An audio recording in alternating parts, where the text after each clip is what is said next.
नमस्कार दोस्तों, मैं आपका होस्ट जोशी आपको स्वागत करता हूं मैं आरएम शॉर्ट्स में, जिसमें हम लेके आते हैं दिन भर की स्पेस और डिफेंस न्यूज की टॉप 3 खबरें।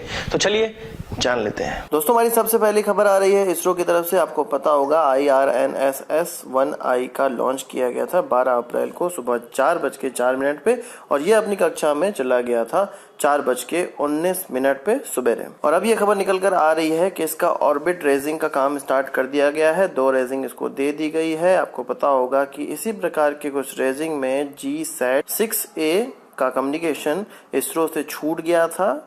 ऑर्बिट रेजिंग का मतलब जिस ऑर्बिट में इस सैटेलाइट को रन करना है, घूमना है या अपनी सर्विसेज देना है, उस ऑर्बिट में इसको लॉन्च के बाद बैठाया जाता है। कुछ समय अंतराल में इसरो के द्वारा इसको कमांड दिया जाता है और डिजायर्ड ऑर्बिट इसके द्वारा प्राप्त की जाती है। तो IRNSS-1I के लिए इस प्रकार की ऑर्बिट रेजिंग लगभग 1 महीने तक चलेगी और इस पे ट्रायल करने के बाद इसको अपने नेविगेशनल कॉन्स्टलेशन के साथ काम करने के लिए स्टार्ट कर दिया जाएगा। आपको तो ये पता होगा कि DRDO, कल्याणी ग्रुप और टाटा ग्रुप के साथ मिलकर जो एडवांस टोप्ड आर्टिलरी गन डेवलप कर रही है, उसने अपना परीक्षण सफलतापूर्वक पास कर लिया है। तो कल्याणी ग्रुप के चेयरमैन बाबा कल्याणी का कहना है कि 155 mm 52 कैलिबर की जो अभी की आर्टिलरी गन है, जो अभी उनके द्वारा बनाई गई है, वो लगभग 17 से 18 टन की है, जबकि वर्ल्ड वाइड जो इस्तेमाल होने वाली जितने भी इस प्रकार की आर्टिलरी गन है, उनका 14 से 15 टन का वजन होता है। और उनका यह भी कहना है कि इस आर्टिलरी गन का हल्का वेरिएंट वो जुलाई तक डेवलप कर भी लेंगे और आर्मी को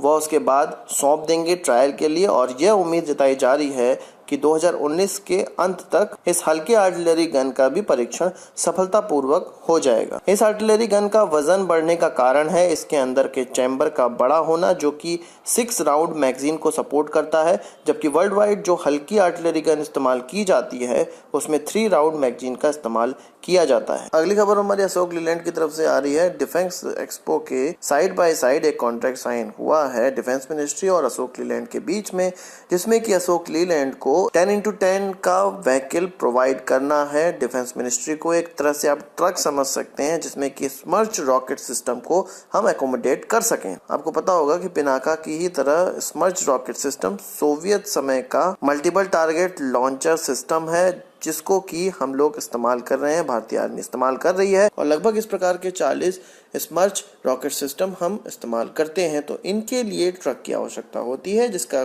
कॉन्ट्रैक्ट अशोक लीलैंड को गया है और यह पूरा कॉन्ट्रैक्ट 100 करोड़ रुपए में तय हुआ है। अशोक लीलैंड के इस ट्रक की स्पेसिफिकेशन की बात करें तो इसका इंजन 265 किलोवाट का है, इसकी टॉप स्पीड 90 किलोमीटर प्रति आवर है और इसकी टैंक की कैपेसिटी लगभग 350 लीटर की है। और इसके द्वारा जो पे लोड कैपेसिटी ले जाई जा सकती है वो 32,000 किलोग्राम की ले जाई जा सकती है। स्मर्च रॉकेट की बात करें तो इसकी मारक क्षमता लगभग 90 किलोमीटर की है और इसका इस्तेमाल चाइना, पाकिस्तान, भारत इत्यादि देश करते हैं। दोस्तों, 3 खबरों के बाद अपनी बोनस खबर की बात कर लेते हैं। बोनस खबर डिफेंस एक्सपो और AMCA की तरफ से आ रही है।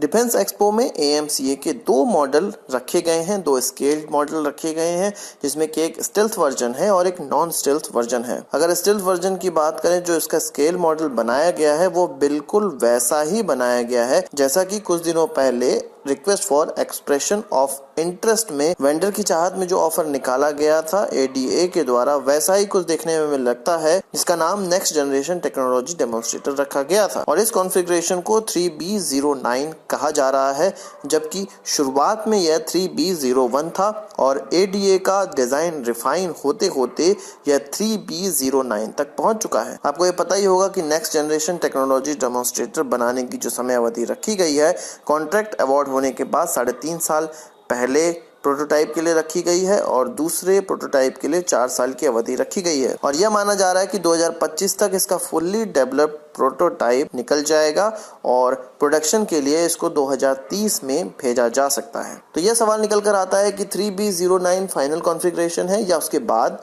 और भी डेवलपमेंट इसमें हो सकते हैं या दूसरे कॉन्फ़िगरेशन भी निकल कर सामने आ सकते हैं। तो इस सवाल का एक जवाब यह भी है कि कोई भी डिज़ाइन, कोई भी एरोप्लेन का डिज़ाइन कभी भी फाइनल नहीं होता है, उसके कॉन्फ़िगरेशन में हमेशा चेंजेस आते रहते हैं। तो मुझे लगता है कि यह भी डिज़ाइन फाइनल अभी नहीं है। तो आज की इस वीडियो के लिए बस इतना ही। आशा करता हूं आपको वीडियो पसंद आया। अगर आपको एक बड़ा थम्स अप जरूर देंगे। इस वीडियो संबंधित कोई सवाल सुझाव तो कमेंट बॉक्स में जरूर लाइएगा और यदि आपने हमारे चैनल पर सब्सक्राइब नहीं किया उसे भी कर लीजिए, क्योंकि हम इस प्रकार की वीडियो लाते रहते हैं जो कि आपका स्पेस और डिफेंस ज्ञान बहुत ज्यादा बढ़ाने वाला है। नमस्कार, थैंक यू, जय हिंद।